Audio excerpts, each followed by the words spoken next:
All right, we're up in the triple digits, and it looks like the people joining have slowed down a bit. So we'll go ahead and get started.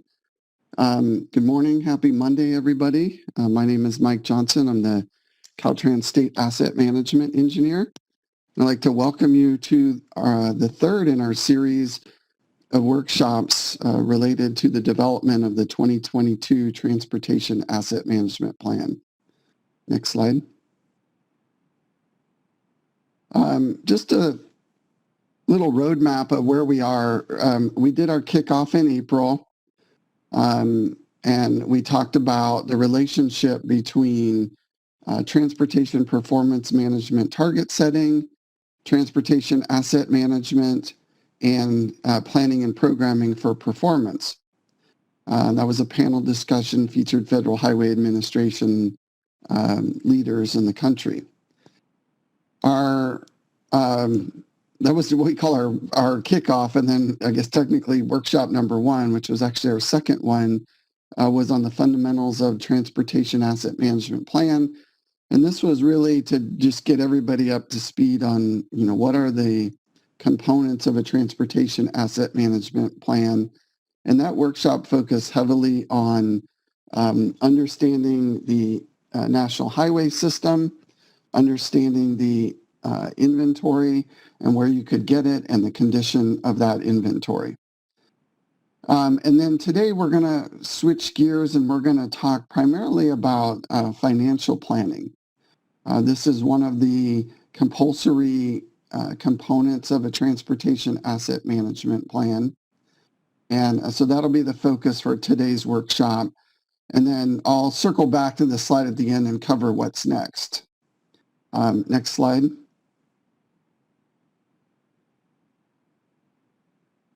As far as the big picture of where we are, we started doing a bunch of listening sessions with individual agencies back in February. We're now here in late May. We've been working on the workshop series to get information, to get feedback, and to share ideas. This is all working towards getting the building blocks that we need to produce a draft TAMP for stakeholder review in November. And then we'll work from there, get feedback, revise the TAMP, and then ultimately take it before the California Transportation Commission and send it to the Federal Highway Administration for their review and approval. In the case of our commission, they adopt it. In the case of Federal Highway Administration, they certify that TAMP has met all of the things that it needs to meet. Next slide. For today's agenda, we're going to do a quick welcome, which I just went through. Then we'll have a quick background session on understanding the TAMP financial planning requirements. Then at 9:30, we're going to shift into kind of our two key presentations, if you will. The first will be from the State Controller's Office, talking about their system that collects all of this financial information and how you can get at it. And then the second portion of that, Caltrans will go through the information that we've pulled down and parsed out and have a discussion about that. Then we'll roll into MPO reporting of NHS expenditures. So this is one of those key components that's required for the TAMP, as well as projecting the coming 10 years funding that's available, which is another key component of the TAMP. Then we'll do some action items and next steps, have some closing remarks, and then similar to what we did in the last workshop, we'll end the formal presentation at 11, and the panel will remain on the line here for any questions that folks have that we didn't get answered during the session. That tends to be a little bit smaller group, a little bit more informal. So that opportunity will be there again today. Next slide.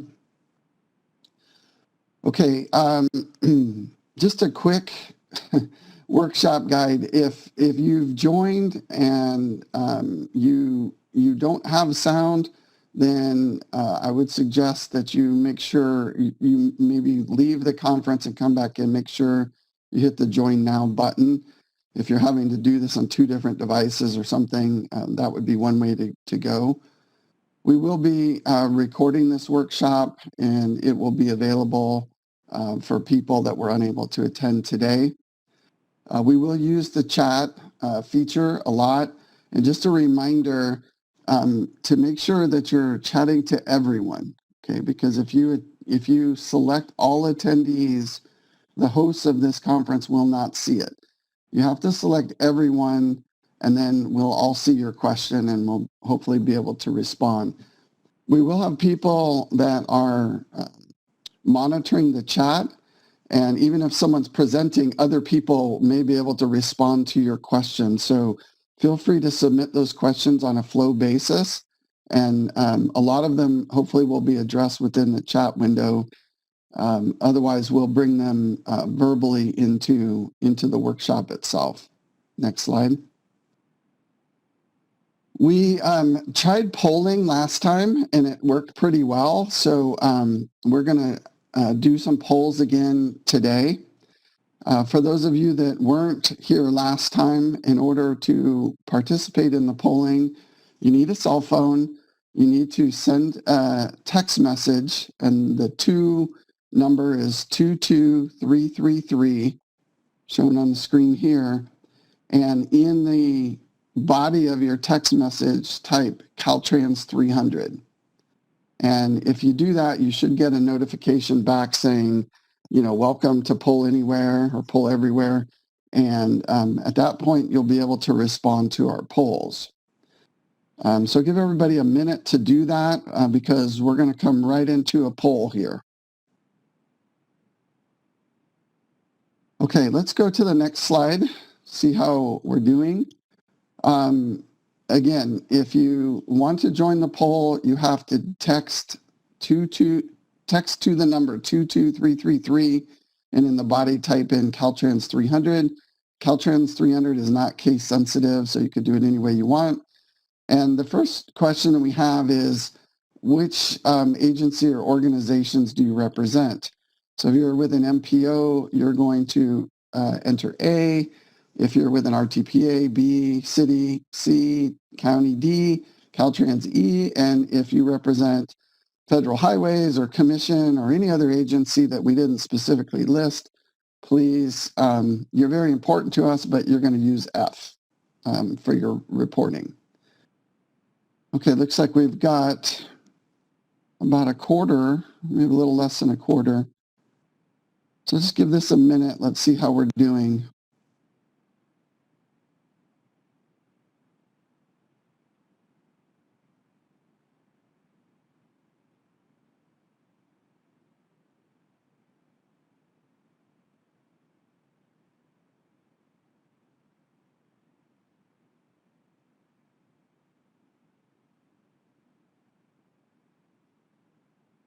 Okay, so it looks like we're about half Caltrans, and good to see the cities up there at 15%, counties and MPOs. Looks like we just got our first RTPA. Congratulations. But good mix of folks. So this will be a good group for this discussion. Next slide. Okay, so this is another poll. So if you've got everything open, just here we're asking, which area do you represent within your organization? Because we have representatives from the state controller's office, if you are in a budget or finance area, that would be B. If you're in planning, A. If you're a design or engineering function, C. If you're in maintenance or operations for public works, D. Admin would be E, and anybody else would be F.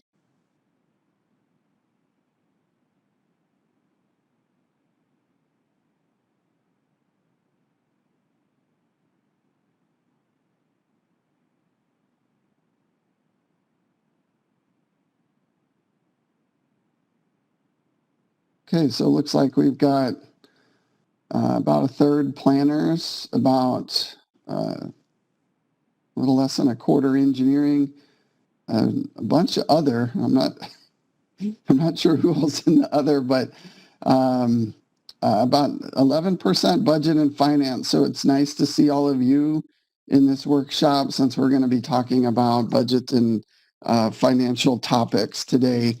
You may be able to help your engineering and planning and other counterparts.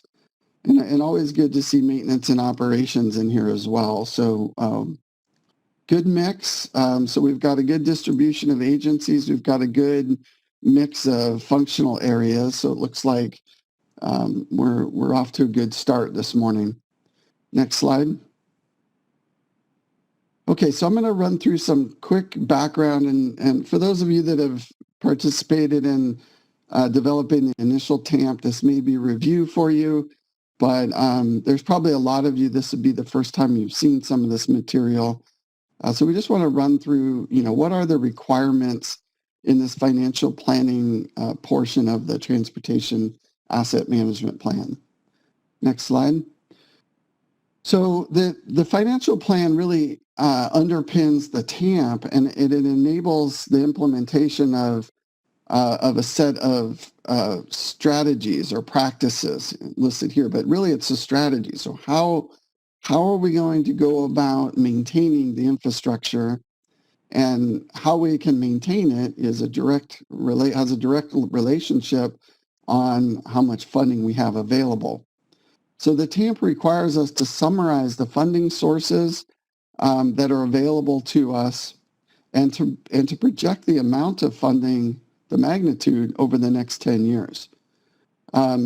We have to look at projected revenues and using whatever resources we have available, and that's where the controller comes in, and they'll be walking through that a bit today of what our resource is. But the funds that we need to look at, it's a little more complicated than that, because we have to look at the funding that's available for just the national highway system, which always introduces some nuance to what we're doing. And we have to look at it in some categories of expenditures. If you would like more information on how to do this, or read more to get more background, there's a link here to Federal Highway guidance on the financial plan. Next slide.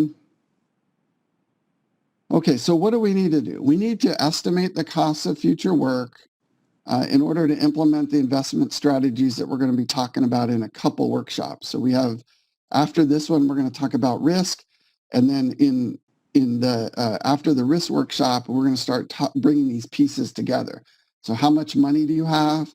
What conditions are your assets? What kind of risk do you have? Those three things sort of intersect into investment strategies. So that's 2 workshops from today. But we need to know what kind of resource we have in terms of financial resource. And then we need to understand the level of resources in these 5 work types that are defined in the federal regulation. So we need to understand initial construction, maintenance, preservation, rehabilitation, and reconstruction by fiscal year. So in some cases, these may be indexed to inflation or some other index, and they may be changing from one year to the next. And then we need to understand what the sources of these funding is. And this is particularly challenging for a lot of the local owners, because we have local sales tax in half the counties. We have developer fees. We have local bonds. We have other sources of revenue that neither the state nor the federal government is generally aware of in asset management sort of project side of the house. But as you'll see, the controller is aware of those, and that's one of the reasons why we're using the controller. I'm sorry, can we go back one slide? That's why we're using the controller's data. We are also required in the asset management plan to develop an asset valuation of the system. So what is the value of the NHS pavements and bridges? And that's required to be embedded in our asset management plan. Next slide. So, what does this look like? It's pretty high level stuff. I mean, this is showing an example. This is state revenues, and it's, there's stacked columns. It's broken down by the different sources of funding: weight fees and gas excise and diesel excise and transportation improvement fees and road improvement fees. And you can kind of see, how this lays out over a period of years. It's generally not flat. It does move around, and as the graph shown here, this 2000, 2021. So this is showing the preceding 10 years. You'll see it's kind of an up and down, but of late mostly up because of the effects of SB1. But prior to that, it was sort of up and down from year to year. And then, if you want to see more about this or learn more about, these different sources, maybe this is all new to you, we recommend that you use the link at the bottom of this slide, which is a Legislative Analyst's Office report on the budget, which is where this graphic comes from. Next slide. Okay, so some of the challenges that we have in the financial reporting, the first is really reporting for the national highway system. Caltrans doesn't track at a project level whether our project is NHS or not. Some of our state highways are national highway system, or a lot of them, but there's a bunch that are not. And so segregating out your spending based on national highway system is one of our first challenges. At the state level, we can do this by just looking at project limits. At the local level, we could also do it looking at project limits, except that NHS represents a much smaller portion of the overall local transportation system than it does the state highway system. So this is a challenge not only for all of the local agencies, but it's also a challenge for Caltrans. In the initial TAMP, we had funding estimates for the NHS and where we thought our resources would be on a fiscal year basis. The bulk of this workshop is going to talk about how we did that, some assumptions, and hopefully get something close to concurrence among everybody that these are appropriate and reasonable assumptions today. We already talked about the 5 work types, but this is particularly challenging because in effect, each project has to be categorized by one of these 5 work types, or there has to be some sort of reasonable crosswalk at the program level to crosswalk expenditures into these 5 work types. And we'll talk a little bit about how we did that and how we're proposing to do that. But moving forward, there are some opportunities for improvements here in how the transportation agencies throughout California can report expenditures to help with our future transportation asset management plans. Next slide. I recently participated in a scan of multiple DOTs. And this was funded by the Federal Highway Administration and TRB. And we looked at 11 different DOTs across the country.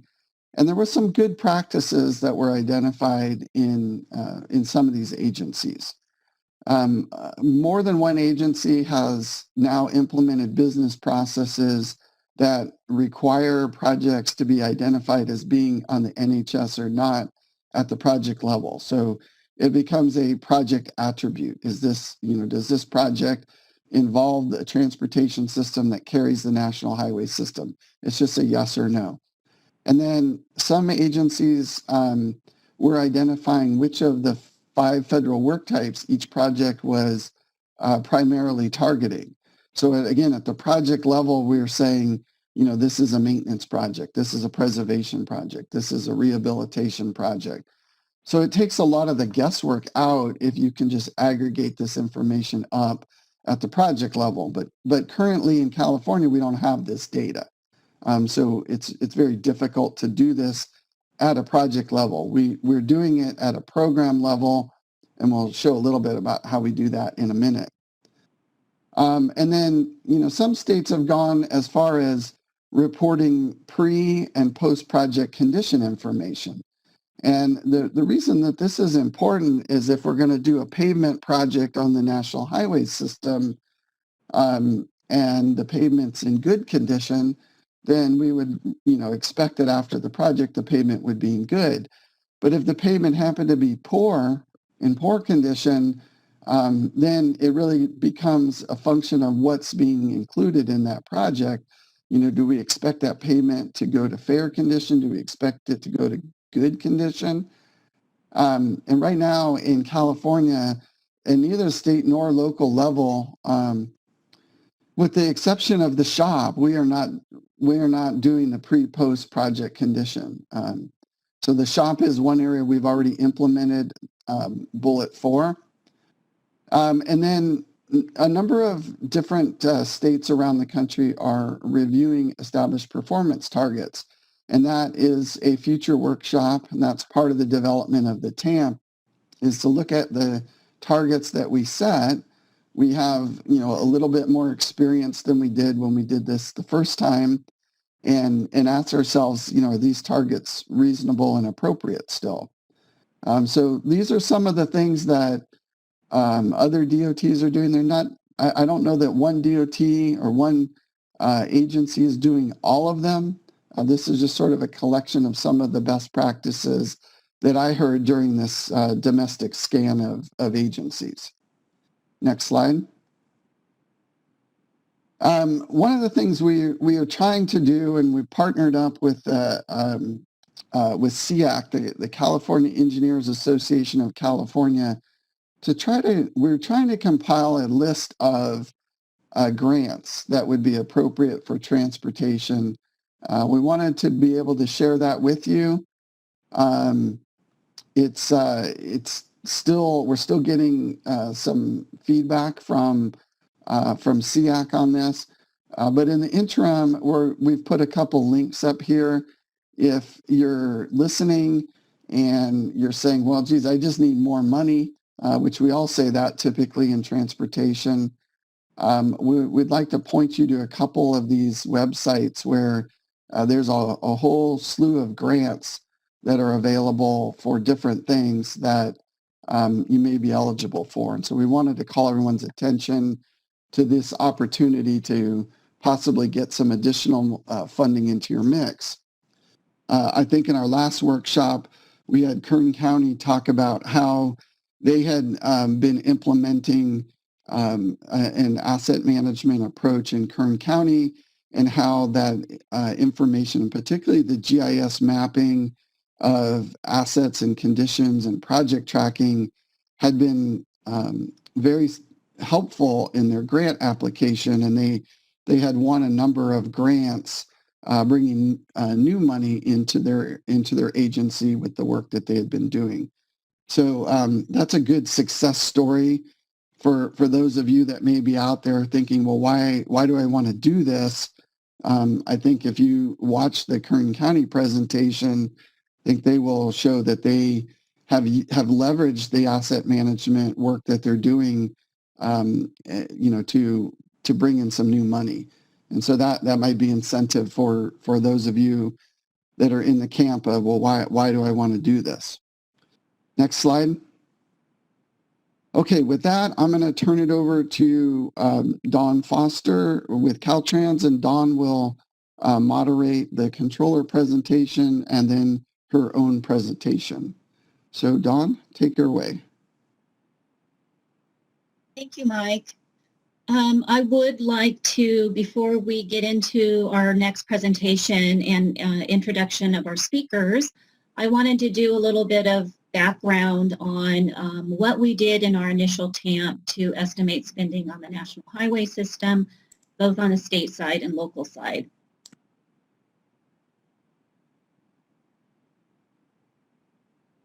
So what did we do 4 years ago? It was quite different back then because we didn't have as much information as we have today. So with regards to the state-owned NHS assets, Caltrans estimated future funding based on what is available and expected to be reasonably available by fiscal year in our shop and maintenance programs. The funding estimates were calculated by the percentage of state pavement and bridge assets located on the NHS. And that's a big assumption. We're doing the same thing on the local side. So it is one of our primary assumptions that we have to take because we do not have actual expenditures categorized on the NHS or off the NHS. So for the locally owned NHS, what did we do? 4 years ago, we really had to reach out to the locals and specifically the MPOs and ask them, what should we be doing at a statewide level? Because, there are a significant number of cities and counties in California that own national highway system assets.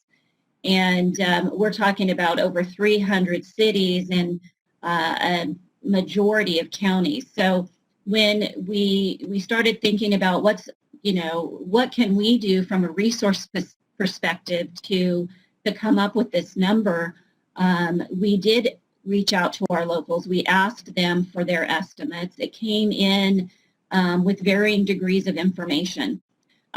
So we really had to figure out, were there any reports? We did some research and we found out that through the California statewide local streets and roads needs report that they did have some expenditure data that we could use. It was not into the categories of work types that we're talking about. I think they had 3 of 5. It was a little bit different, but it was something that we could base our initial TAMP off of, in addition to what we received from the MPOs. And, we again used this estimating formula of, how much of our inventory is on the NHS in order to prorate that information. The other piece of this was, how much do we assume is going to be spent on pavement versus bridges? And, in our initial TAMP, we did have a number of workshops, and we asked that specific question. And at the time, the decision was made to go with 90% of this funding that would be applied to pavement, and 10% was made towards bridges, or put towards bridges. So the other piece of this that I wanted you all to be aware of is that not only are we doing the TAMP work every 4 years, but we are expected to report out on these expenditures on an annual basis to the federal government. We have to detail these expenditures by the 5 federal work types that Mike mentioned earlier, and we have to do it for both the state and the local NHS. So what did we do for our first report? Our first report was in 2019, and we had to figure out a methodology for both the state and the local, and we had to figure out what our data sources are and then put into the methodology of the assumptions that we were going to use. So on the state side, we do have we have our accounting system now that we were able to pull the information out of. We actually have a really good reporting system. However, we don't report by NHS, and so we had to use not only the accounting system, but then we had to go back at the time to our project management system to pull out project location by county route and post mile, and then we figured out what was on the national highway system or not. For the local side, we found out through, again, reaching out to the MPOs that we felt had additional information to share with us, and they were more than willing to kind of brainstorm this idea of where do we go and what do we do, is that, they mentioned, a few of them mentioned, hey, why don't you check out the state controller office? They do have historical reports that you can access, and that may be a better place to start. So knowing nothing else, we, and I reached out to the state controller. And, and then of course, that's always an interesting process within Caltrans too. It's like, who do we reach out to? And do I do it directly? Do I go to the budgets and finance people within Caltrans? It was one of those kinds of things. And I'm sure all of you experience similar research projects when you're doing them as well. But anyways, I then discovered this By the Numbers website, and at the time it was brand new. But through my research, through my discussions, and reaching out to the state controller, I got what I needed to then report in 2019 on the local side. And I'll talk a little bit about what we did with that data after the presentation with State Controller. But I just wanted to, bring your attention to the fact that this was something that we've been using for the last couple of years. It's been extremely helpful to us. And here we are again at the 2022 TAMP development phase. And we wanted to share that all with you. So with that, I'm going to go ahead and turn it over to our State Controller Office staff. And Carol, I will have you introduce you and your team that will be speaking today. Good morning, everyone. I'm Carol Dirksen. I'm an auditor for the Local Government Audits Bureau of the State Controller's Office, Division of Audits. With me today are my colleagues, Lisa Tam, Daniel Finot, and our Chief, Efren Loste. Our thanks to Dawn and Mike for inviting us here today to give a brief presentation on the SCO's Streets and Roads Annual Report. Our presentation will attempt to answer the following questions. What is the Street and Roads Report? How did it come into being and what goes into it? Where can you find it and how can it be useful to you? Next slide. Let's start with an introduction to the report. Do we have the next slide? Oh, there we are. Let's start with an introduction to the report. The annual report is a catalog of data collected from cities and counties, which lists all street-related funding sources and uses for a single fiscal year. Every city and county throughout the state which receives money from the State Highway User Tax Fund must file an annual report. All 58 counties file a road report. Cities file a street report. Of the 482 cities in the state, all but one file a report. The exception is the city of Rolling Hills, which doesn't receive gas tax money and has no public streets. These street and road reports must be submitted to the Controller's Office by December 1st. Our unit reviews the data for accuracy before it's compiled into the annual report and then published on or before June 30th. This aggregated data can provide useful information about funding for and expenditures on local government's portion of the state network of streets and roads. The report is used by the citizens, local governments, state agencies, legislators, advocacy groups, and the governor's office to measure the impacts and outcomes of past and current efforts and to serve as a guide for the future. Next slide, please.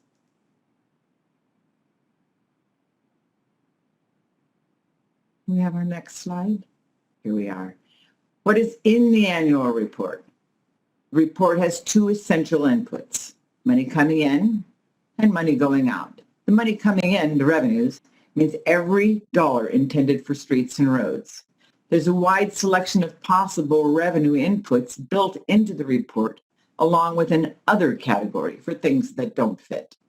Revenues are broadly classified as state, federal, or local, and include appropriations, grants, pass-throughs, assessments and fees, donations, bond proceeds, and general fund monies. Next slide. Now let's have a look at the money going out. These are the actual expenditures for street and road purposes. Each expenditure is identified by class, and these classes are construction, with subclasses for new street construction and reconstruction, construction of lights and signals, pedestrian and bikeways, and storm drains. Another class is maintenance, with subclasses for patching, sealing, lights and signals, snow removal, and the ever-popular other. The next class is acquisitions, with subclasses for property, plant, and equipment, and right-of-way. And the next class is administration, engineering, and supervision. Each expenditure must be identified by work type And these are force account, private or government contract, or acquisition. These revenue and expenditure inputs are compiled into an annual report. Historically, the annual report was a paper report consisting primarily of data tables, the same tables year after year. In 2018, the annual report was converted to an online open data format. The same tables as were in the paper report are in the online report, along with some new graphics. The biggest difference is access to the report's underlying raw data, which offers opportunities for new ways to look at and analyze the data. Next slide. In a moment, we will explore the online report site, but first, a brief history lesson. The annual report was created by the Collier-Burns Act of 1947 by its major proponents. It's named for State Senator Randolph Collier and Assemblyman Michael Burns. The act was signed into law by Governor Earl Warren. The act recognized the need to expand and improve the state's highway system in response to its burgeoning car-oriented population. The act substantially raised gasoline taxes, a whole 1.5 cents, to finance the construction of the state highway system and provide funds to cities and counties for local streets and roads. The act added Chapter 4 to the Streets and Highways Code and requires cities and counties to submit an annual report of all monies received and expended for street and road purposes in the preceding fiscal year. The code authorizes the SCO to withhold gas tax apportionments for noncompliance. The Act compels the SCO to compile the reported data into an annual report and make it available to the public. The code empowers the controller to prescribe the form and content of the annual report, which it does with the input of a multitude of parties, as local governments, the League of California Cities, California State Association of Counties, Caltrans, and the CTC. The first annual report was released in 1954, with a report issued in every year thereafter. Assembly Bill 636, passed in 2018, brought 2 significant changes to the annual report after 65 years of consistency. Reporting deadline was moved from October 1st to December 1st to enhance accuracy of reported numbers. The report was converted from a print form to electronic form to increase its accessibility and utility. The online form retains the essentials of the printed publication, but now the report and the underlying raw data is available for download. At this point, I'm going to hand off the presentation to my colleague, Lisa Tam, who will give you a brief tour of the controller's online reporting system. Lisa? Okay, this is the by the number site. You make sure you select streets for the cities, roads for the counties. Do not collect on cities and streets, as these refers to the financial transactions report and not the streets and roads data. I am now going to show you the streets portal. You can search on the search engine by entity, category, line description, explore revenues, which reports the total year. Explore expenditure shows the total expenditures reported for the year. Down below here under the related contents, the city raw data is in the Excel format for the last 2 reporting years. Fiscal year 2020 is currently in progress. Streets and Roads Annual Report publication is in the Excel format with 37 years of reporting data. The Annual Street Report Information link provides all of the related materials. The LGRS Online is the reporting tool to prepare the Streets and Roads report. Data are exported to the Excel raw data and posted on the by the number site when reports are archived. Please check with the Finance Department or the Public Works Department if you're not familiar with this process. And I will go back over here. We will explore the expenditures in detail. The total expenditures are reported down on the far left, as well as the top right.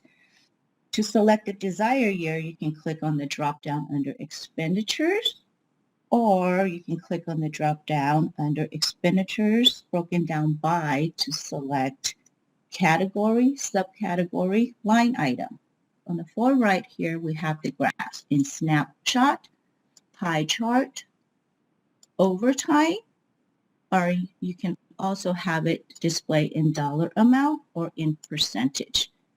You can sort by ascending or selecting descending order or ascending. And now we will go to the raw data set over here.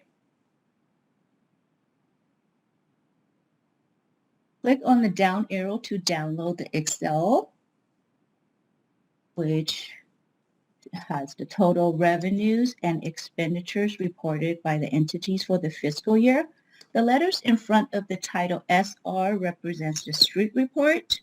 RD represents the road report. We are working with ISD to add a tab for the table of contents. This concludes the presentation. Thank you for your time, and we will now return back to Dawn. Hopefully you all see this here. So I want to go ahead and talk a lot about how we actually estimated the local national highway system spending for pavement and bridges.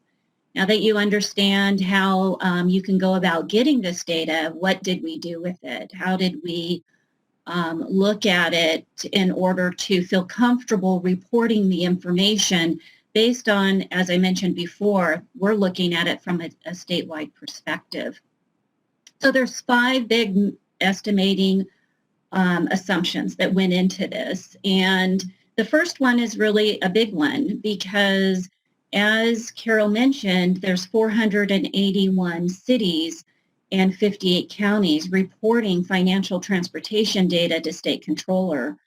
And we don't want to take all of those expenditures if an agency doesn't own National Highway System. So we had to go and relate our inventory data to the financial tables to figure out how to go about doing this. So that's the first step we did.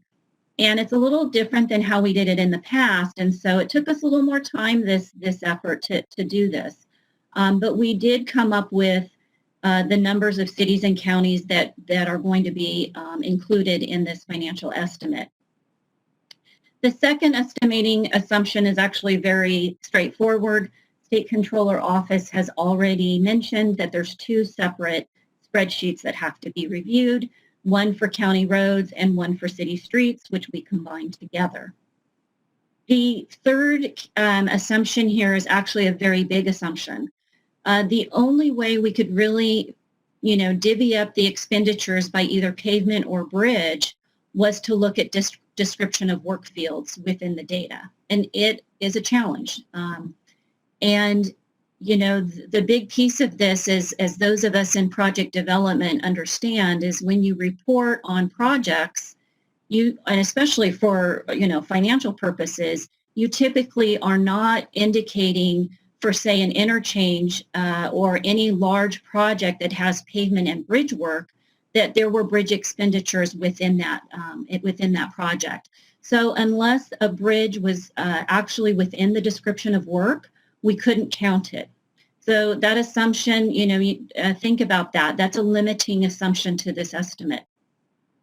The fourth assumption is that we had to crosswalk between these FHWA work types and the SCO work descriptions. Now, when Carol explained how to use this or what these categories of expenditures were, they had a little bit of a different, the way that they described this or the way that they captured the information was slightly different. You heard her talk about work types. Their work types are not the same as the federal work types. So again, that was a little bit challenging within their data to understand as well.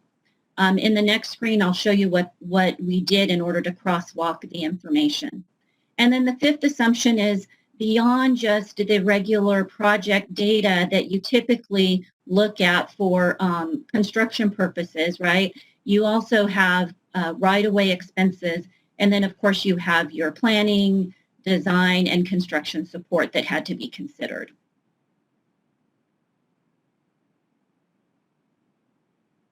And then all we did was we used, an estimating procedure where we started to summarize the data. In order to do that, we had to, again, look at total expenditures. And the first thing we did is, okay, how much of those expenditures do we want to take to do this statewide estimate?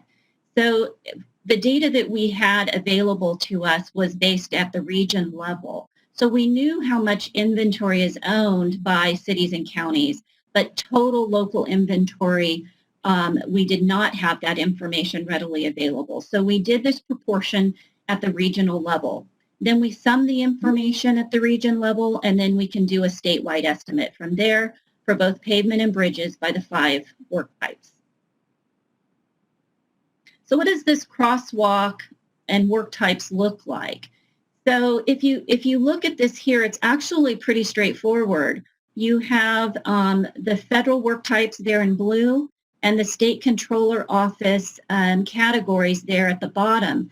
So very straightforward. We took the new street plus road construction and we categorized those as initial construction. We took maintenance patching and included those in the maintenance category. Preservation and rehab was the maintenance, overlay, and sealing.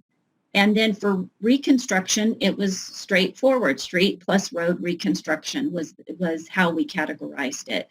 So, when we originally looked at this and started evaluating how we were going to do it, this was the best way that we felt moving forward that we could capture those expenditures. Okay, we're going to go ahead and do a poll for you at this time again. We want to get your take on this. And hopefully you have your phones ready. We want you to think about these assumptions that were presented, the fact that the state controller has this information, and we'd like you to weigh in on how we did this approach for estimating spending on the local national highway system. And you've got 4 choices there. The first choice is, yeah, we think this is a pretty reasonable way to do this estimating, understanding that the financial data is self-reported. You could choose yes, but we think there's some modifications needed to it. You could choose no, absolutely, we don't agree with it. Or you can choose D, which is I would like to review the financial estimate before responding. See what we got going on here.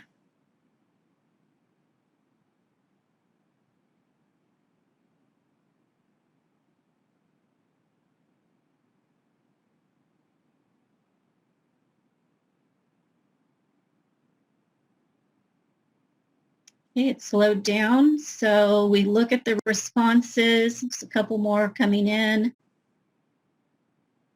And it looks like the majority are indicating that you think the estimating process is reasonable for the state of California as far as reporting to FHWA and for the TAMP. So that's good news. Good news for me. Good news for the staff here in asset management on the work that we've done to date. So I appreciate that and that feedback. But we still want your, feedback, and we still want you to be part of this process. So from here, I'm going to go ahead and talk about what we would like to do next with this estimating process. So let me go ahead and see if I can move to the next screen and talk about our next step, which is to request information on this. We really want to hear from you. And we get that, we have cities within this presentation. We have a lot of Caltrans staff. This is really specific to our MPO partners and RTPAs that own National Highway System. We need them to weigh in on this and ensure that we have the best estimate moving forward. And we're going to send out a form to you after this workshop, and we're going to ask you to review review, again, the assumptions that were made, and you're going to have a couple ways to report back. You can tell us, we agree with Caltrans and the way this was done. Please move forward with this for our region, and report back to us by June 30th. Or you can choose to go through and do your own analysis and report that information to us. Either way, we do need to hear back from you by June 30th. And the reason I say that is because, as Mike mentioned earlier, we're going to be moving into the investment strategies workshop, and we need this information by then. Now, this is just to show you what this template's going to look like when you receive it. It is going to have the assumptions listed above. It's going to tell you how much inventory you own for the National Highway System. And it will either have numbers within each of these rows and columns, or it will be blank depending on the method that you choose. And as you can see here, it's broken down by region, by county and city, across the work types, and across the other related expenses category for one total TAMP expenditure by region that we will be utilizing for pavement, and then you'll have one for bridges as well. So with that, let me open my chat. It has any questions? I'll stop and take some questions if we have any at this point. There's nothing in chat, Dawn. Okay, perfect. Although I did pose a question in there. There were about, it was kind of bopping around, but somewhere around 10 or 11% of the respondents to the last poll indicated that they liked the overall approach, but there was some possible modifications. It looks like we have a little bit of time if we want to try to tease that out a little bit as to what those modifications might be. I did put the question in chat, but I haven't seen anybody offer up a modification yet. Okay.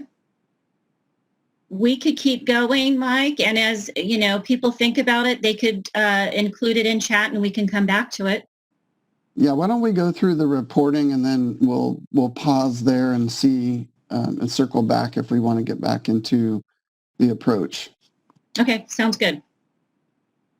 So, you know, now we've gone through the process of how Caltrans did the estimating process and assumptions for National Highway System spending.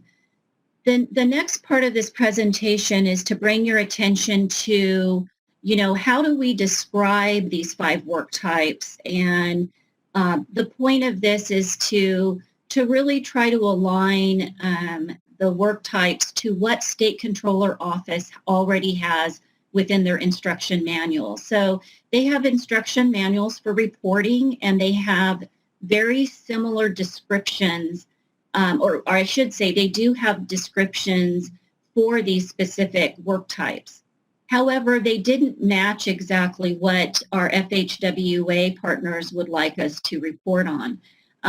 For example, it might have been lacking in the bridge category, or there was something just not quite right. It's my understanding from state controllers that the definitions have been developed many, many years ago. And so as we move forward, we do see the need for improvement in this area. So with that, I just want to take some time and just go through these 5 work types and the descriptions and bring your attention to those so that, you know, as you continue to report annually to State Controller's Office, if you're an engineer, you can work across the aisle with your financial people to make sure that we're categorizing this work correctly. So the first one is initial construction. I think this is pretty straightforward for all of us, right? We're going to go out and we're going to develop projects on new streets and bridges. Primarily when we're talking, you know, streets and bridges, this is what we're talking about. Or roads, right, if it's the road report. But, you know, keep in mind that these are all inclusive for transportation reporting purposes. So State Controller has listed out a lot of the activities and the work that has to be done when you build a new street or road. So that first paragraph there is talking about a construction that substantially deviates from the existing alignment and provides for an entirely new street or roadbed for the greater part of its length. So, again, there are some judgments that have to be, made with regards to categorizing this work. But I'm hoping that this helps in understanding how we can bring the two of these things together, State Controller Office instructions and the Caltrans reporting that we need to do. So maintenance. What are we talking about when we say maintenance? Maintenance is primarily patching, and that's why we took that, right? We're going to be filling in potholes and so forth. We're repairing. We're doing some surface treatment. We are also looking at not only traveled ways, but shoulders.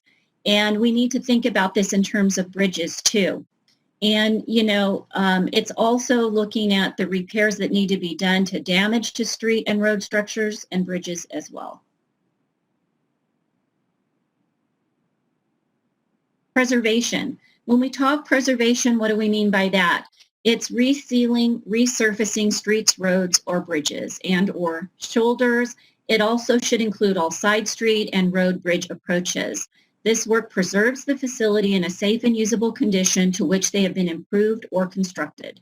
And we included in here bridge painting because some, people don't recognize that as a preservation activity. So we wanted to call that out as well.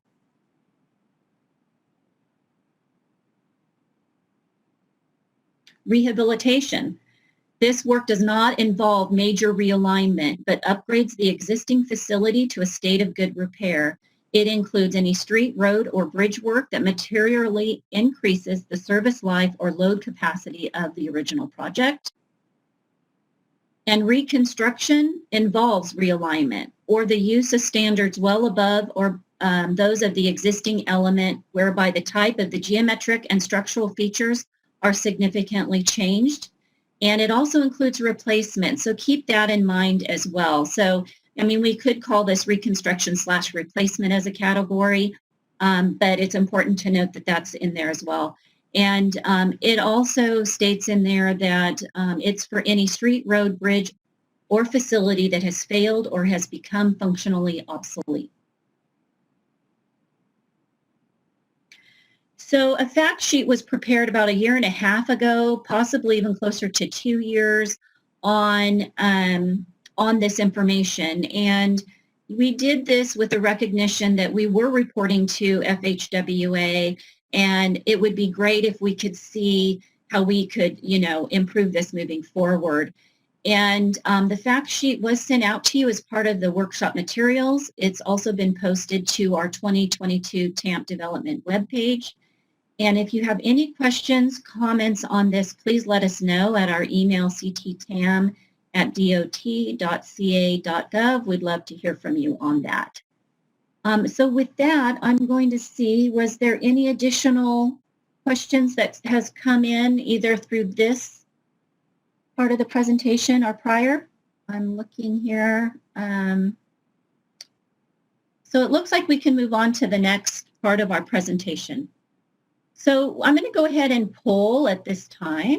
So we're going to talk a little bit about 3 reporting polls that we'd like you to take. And when we think about these are specific to expenditures, but we could also look at this as far as when we program our projects and other ways that we can really improve upon capturing the work that's being done on the national highway system. So what we would like you to do is go ahead and poll on, would you be supportive of reporting these expenditures by designating national highway system or not? And we'll go ahead and show response now.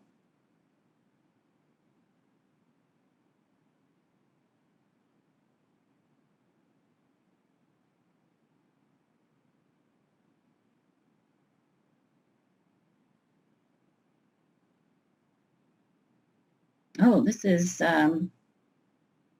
quite good here. We've got 96% reporting. And we'll go ahead and call that good. We're going to move on to our next poll.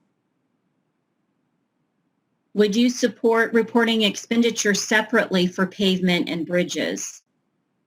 Yes or no?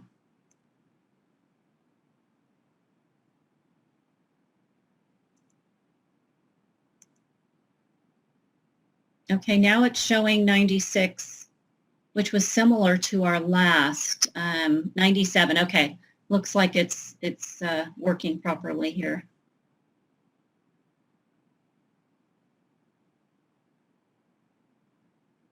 Okay. We'll go ahead 94%. Okay. So we're still in the over 90% range. So that's looking good. Let's move to the next one here. Would you support reporting expenditures by these 5 work types? So reconstructing the way that we're currently doing it so that it's very clear and that we're reporting by these 5 work types. Yes or no?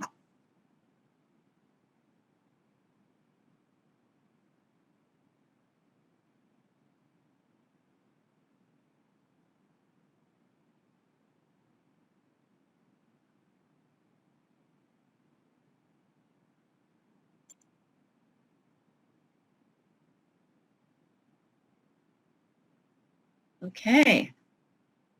Looks like it's still favorable, but not as favorable as the other 2, which is interesting. And it may be for reasons that I'm not clear on. If you did respond that the no to this poll, would you be willing to share your thoughts on this through chat? I think that would be really interesting to hear why you might have some concerns on this reporting.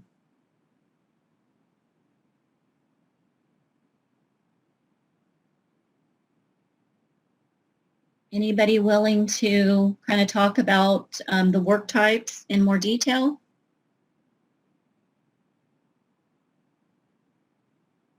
I don't see anything coming in.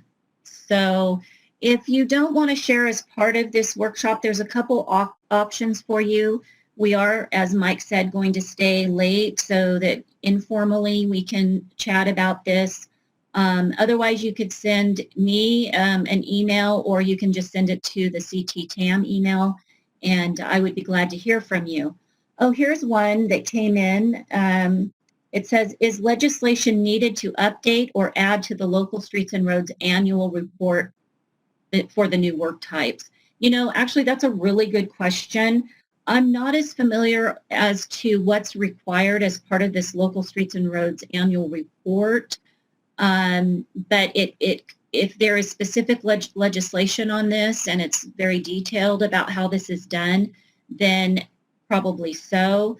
If not, I have been in contact with the consultant that prepares the local streets and roads annual report, and I can dig into that more as well if needed. So moving forward, I do see that there's more work that needs to be done here from the statewide, the state level, whether it's Caltrans, State Controller's Office, and maybe even through the Commission and the Local Streets and Roads Annual Report.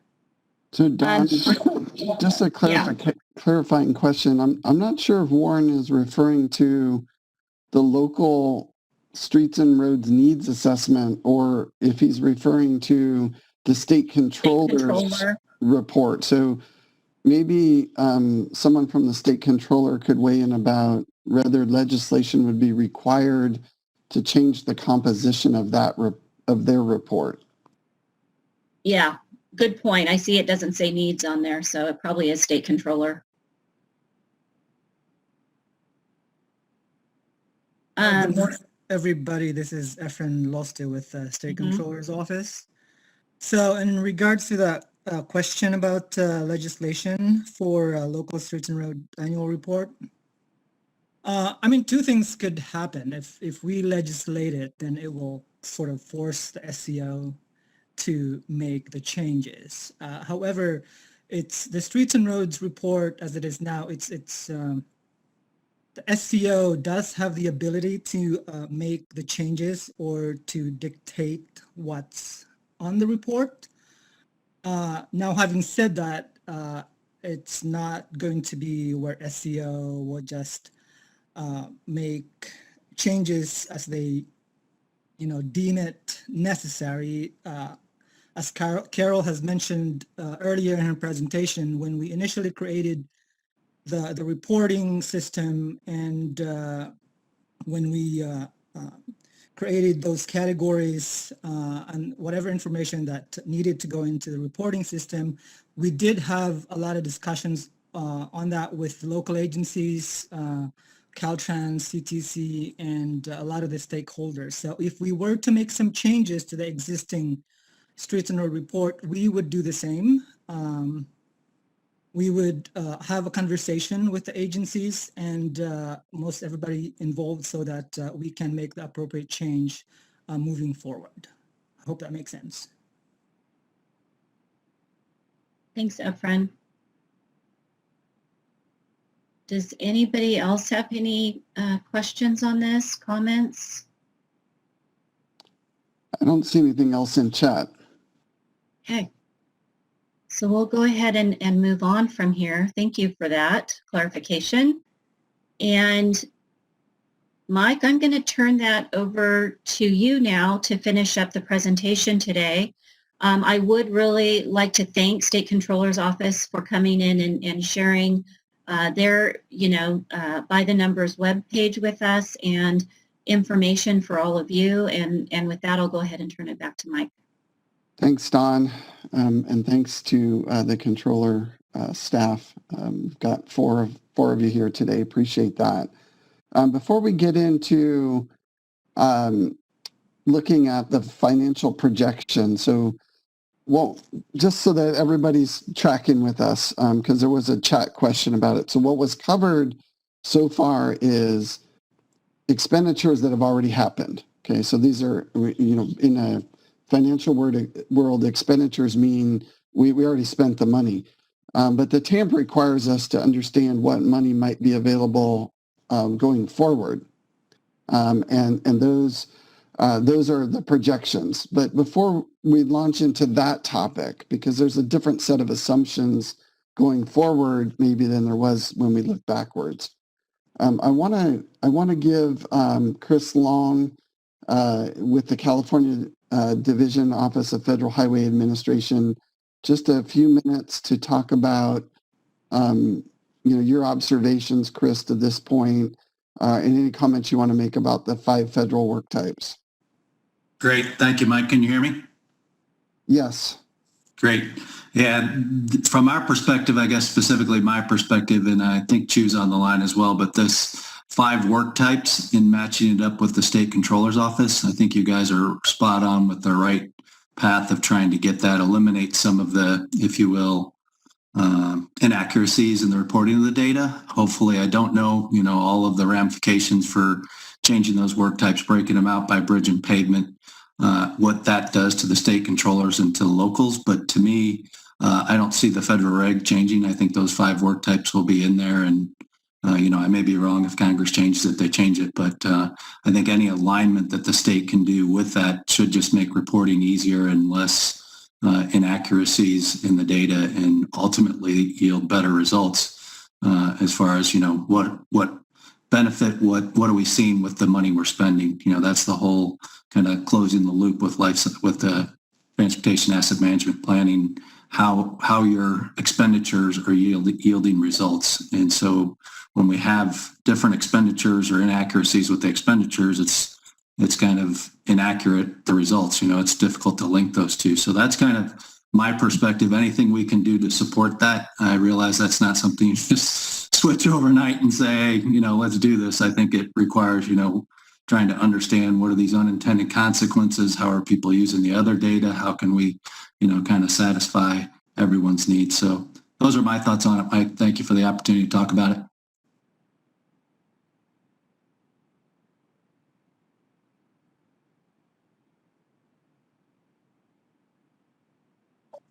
I think you're on mute, Mike. Well, I got my camera on, so at least you could see I'm talking to myself. So appreciate that. Okay, let's go to the next slide. Now we're going to start talking about going forward. So for our TAMP, What do we need to do in terms of this financial projection? Okay, so like I said, everything that we've talked about thus far is about our historic expenditures, but we got to make some decisions going forward because the TAMP is, or will cover a time period from 2022 to 2032. So we're obviously not talking about prior expenditures here. But the prior expenditures are important because we are also required to report those on an annual basis. And those also form the basis for our future year projections, or at least the best information we believe we have. So within the TAMP, we have to look at the funds that are available. We talked about the asset types and we talked about the NHS. So in effect, the TAMP asks the question, how much money does the state of California have available to affect asset management outcomes? So it's a simple question. How much money do you have? But as you heard from the state controllers and you heard from Don, I mean, there's over 400 different entities that have a voice in that answer. And so the challenge really for us in California is to figure out how do we take 400 different voices and convey it in a single TAMP that represents the entire state of California. It's not an easy feat. In fact, California has more locally owned national highway system transportation than any state in the country by a lot. California has the most locally owned NHS. Then I believe it's Texas, and then after that it drops off to not a whole lot. So we are on number one, so that's a really good thing. We're number one, but number one in this case means it's more of a coordination effort for all of us. So we need to look at what is our projected funding going to be. And there's a number of sources for this. We have a number of publications for those that want to get more informed about transportation funding. Caltrans produced a document on transportation funding in 2017. The STIP fund estimate is produced every other year. It's actually going through the process right now with the California Transportation Commission. In fact, in the next commission meeting, I think the draft fund estimate will be presented. In addition, we already cited the Legislative Analyst's Office, so there's the governor's transportation budget, and then subsequently there's been a report on the impact of COVID-19 on state transportation revenues. And one of the reasons that that last bullet is so important is because we know that 2020 wasn't a normal year. We know that, vehicle miles traveled were way down, toll revenues were down, sales tax were down, transit fare box collection was down, train fares were down. I mean, literally everywhere across the transportation spectrum, revenues were off a bit. And how much they were off really depends on what mode of transportation, because early on in the pandemic, people just didn't go anywhere. And it was like everyone was on lockdown, fuel sales plummeted, and the tax associated with those sales also plummeted. And then it started to build back last summer, but more so in the single occupancy vehicle than in larger group transportation formats like rail or transit. And it was all born out of, fear and concern for the pandemic. Things are getting back a little bit more back to normal now. I'm not saying that revenue's back to 100%, but it's nowhere near as significant of a reduction as it was a year ago. And so I think when we enter this financial planning discussion, one of the big questions we're going to have to ask ourselves is, do we include the 2020 year or not? There's an argument to be made that it's just an anomaly year, and we shouldn't include it when we start talking about a 10-year projection that doesn't start for at least another year from now. And we hope that by then, revenues will be back close to pre-pandemic level. Hopefully transportation will, resume something that resembles more of a normal pattern. And so maybe that makes sense. But I think we're going to ask you a little bit later on about this. So just be thinking about whether we should include 2020 financial information or not in our projections. Next slide.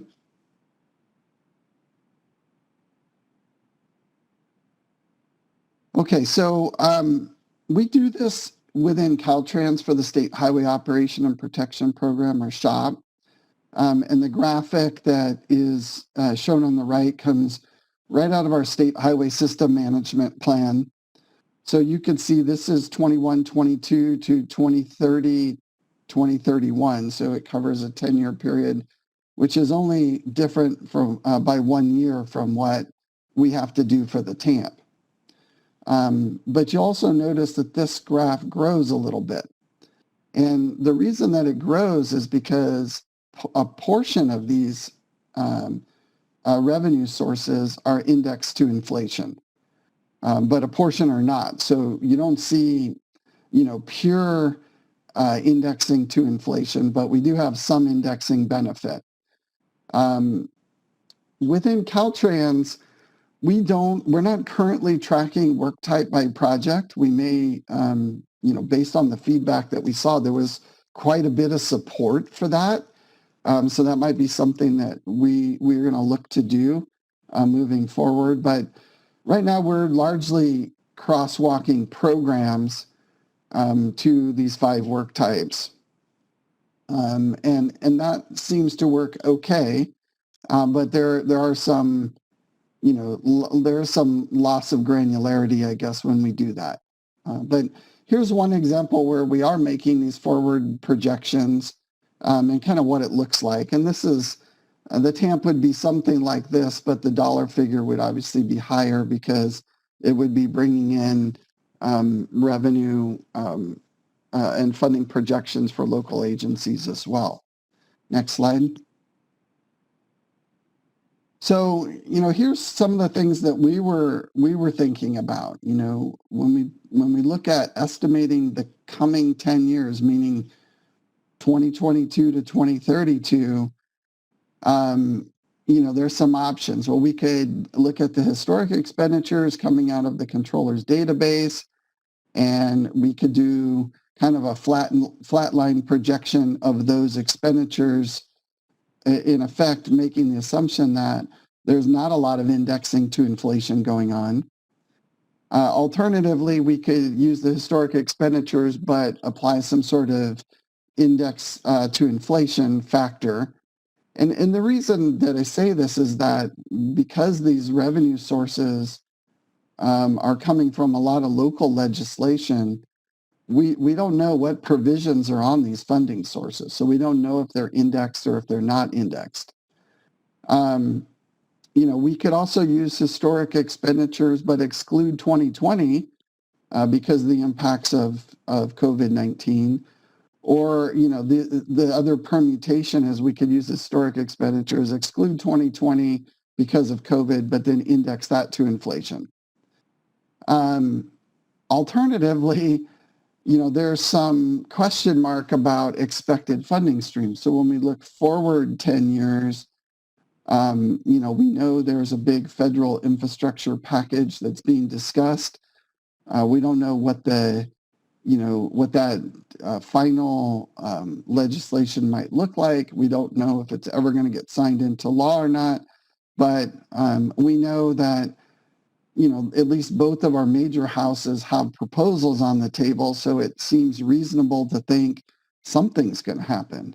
But, how to quantify that and what that might look like is very difficult today. Now that may get cleared up in the next month or two, or in the next several months, and then maybe there would be clarity in time to update the 2022 TAMP for California. And then, there may be some other methods other than those that are described above here. So, the question really is, these are some of the thoughts that we had, but, we're certainly open to other methods that anybody in this call might be thinking about. Certainly one way would be, all right, we could just, ask every agency what are your planned expenditures, and then every agency could have their own, methodology. I mean, there's one agency could choose to exclude 2020, one could choose to include it. It just lends itself for quite a bit of variability in the financial reporting if we were to go that route. Next slide. So Don talked about the form or document that we will be sending to all the MPOs, and by virtue of hitting the MPOs and a couple of the RTPAs, we should blanket every city and county in California. But the way the federal regulation is set is that the federal regulation recognizes the MPOs. Although in this TAMP development effort, we've made a very concerted effort to engage the cities and counties directly, because we feel that a lot of the asset management work is actually occurring at the city-county level. And certainly the reporting to the controller is occurring at the city-county level. So if we submit forms like this and ask the MPOs to select methods, they're going to have to go to each of their member agencies and aggregate aggregate all of that information up to be able to report at the MPO level. But in effect, there's a couple options, that we could go forward with. One is, to use controller information and project that forward in some fashion. And, that would mean making assumptions about how much of the expenditure being reported to the controller is actually attributed to the NHS. And then furthermore, making, some assumptions about what we want to do, in terms of indexing, using, considering the 2020 COVID year or not, and so forth. But as Don mentioned, this financial information is important to pair up with the inventory and condition that we covered in the last workshop and the risk management that we're going to cover in the next workshop, so that when we meet in July, we will be bringing those three pieces together to talk about investment strategies. And those investment strategies are a compulsory portion of the Transportation Asset Management Plan. So because we have these timelines that we have to hit, we're going to ask all of you to submit the information and either make a selection of one of the choices that I showed, or opt to just do your own reporting, in which case we will, we'll be sort of checking that against what you've historically reported to see if it makes sense. And with that, let's move on to the next slide. Okay, so we've covered a lot here. We've been, talking for an hour and a half. Our previous workshops, we had quite a bit of questions and quite a bit of chat, and this one has been noticeably quieter from the standpoint of feedback. And it may be that this is just a new area. Many of you, are in the planning and engineering area. We saw that early on in our poll, and this may be outside of your normal wheelhouse. And we understand that. We're hoping that if you are listening and you're in a city or a county and your financial people were not in this conference, that, that you go ask the question, who's entering this information in the controller system? And so there was a reference to it, this LGRS, the acronym was cited by the controller. That's local, or the local government reporting system. So I would encourage all of you to walk over to your accounting units, wherever they may be, or call them if they're not within walking distance, and find out who is entering information into the local government reporting system. And when you find that person, you can then have a conversation about these things that we talked about. Hey, would it be a big problem for you if, you were to designate these, NHS or not? If I told you on my project that it was NHS or not, or if I designated it on my project, which of the 5 work types that this project is, would that be a problem for you? Or if, in the absence of those, have you seen the fact sheet that Caltrans produced that has sort of the, sort of layperson description of work and its corresponding work type? Are you aware of this fact sheet? It seems like it might be a good resource for you so that when you're entering information into this LGRS system, that you have a better chance of getting it in the right category of work or the right work type. So I encourage all of you to do that. So understand, this might not have been everybody's wheelhouse. We have to, we're required to do this. It's a compulsory part of the Transportation Asset Management Plan. And I started off by saying this is an area where there's opportunity for improvement. And that opportunity for improvement starts with, with communication.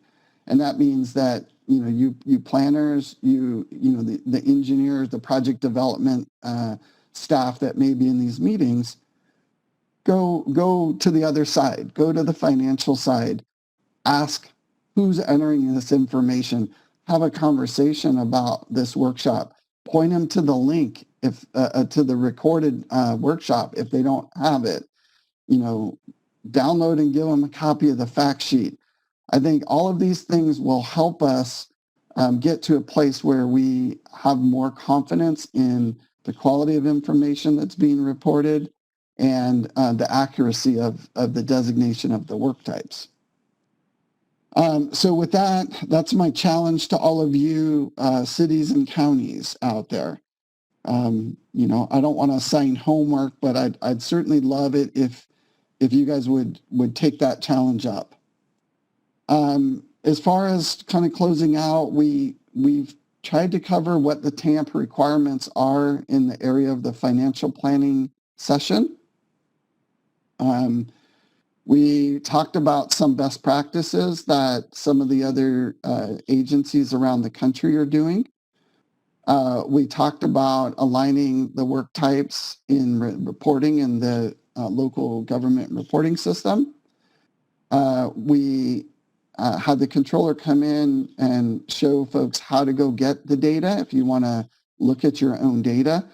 We in Caltrans have already downloaded the data and we have parsed it out into for each city and county under each MPO, and we'll be transmitting that information. So we've done, in effect, all of the work for you, but if you want to do it yourself, then hopefully with the information presented by the controller, you know where we're getting the data and you could go do it for yourself. So that's the By the Numbers website that was reviewed. Then, we talked about the assumptions that were made to break down that raw data. So how do we take total expenditures and come up with, the expenditures that are on the national highway system? How are we coming up with the different work types and so forth? And then, I want to circle back on this federal state grant opportunity. Like I said, we are still working with SEAC on this and getting feedback from their membership. So as that document becomes available that actually has all of the details for all of these grants, we will be sharing that with you. That's the grant thing is difficult to do because the grants are somewhat dynamic, and the reporting cycle. But I wanted to do it one time just so that all of you would, have a resource that you could look at, to possibly, raise awareness about some grants that you may not have been available, or may not have known were available.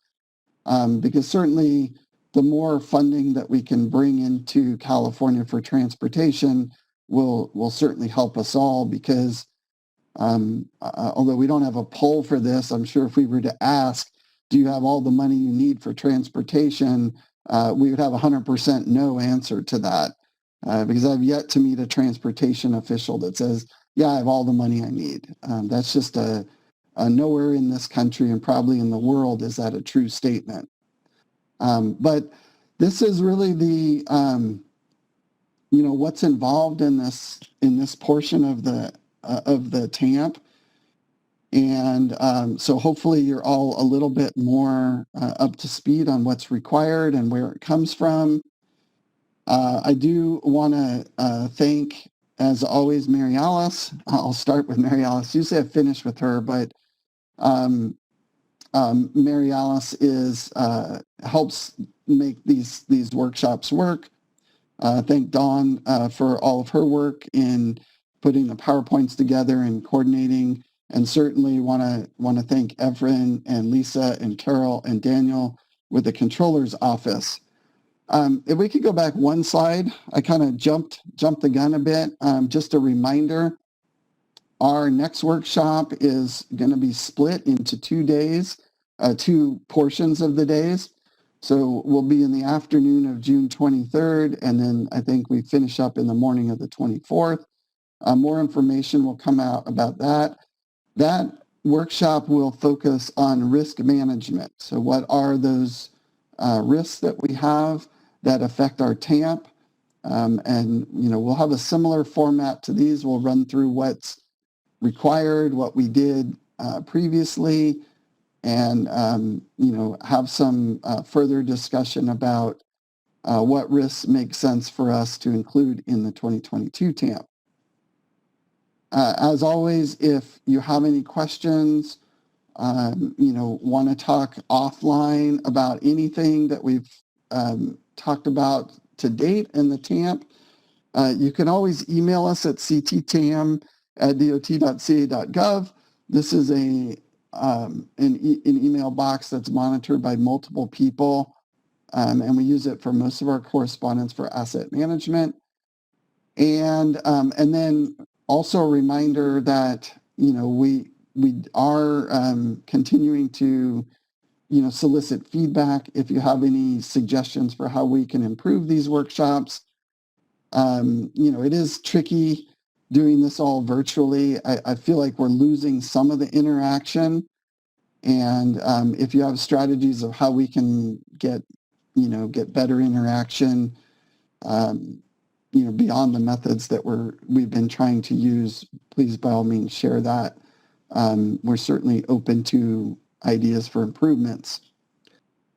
Okay, now let's go to the next slide. We already thanked everybody, and final slide, I believe. So with that, we're a little bit early in finishing, and so we're going to give everybody 20 minutes back from our formal workshop. If you have any questions that you'd like to ask anybody that was on the panel today, we will hang out here for a bit, or as long as needed, I guess, to answer any questions that you might have that you want to ask in a smaller group format. So with that, thanks everybody for attending. And if you want to stay on to ask an informal question, just stay on the WebEx. I'll give everybody till 10:45 to exit, and then we'll start taking questions at 10:45. But thank you all for attending on this Monday morning. Appreciate everybody's continued participation in this effort.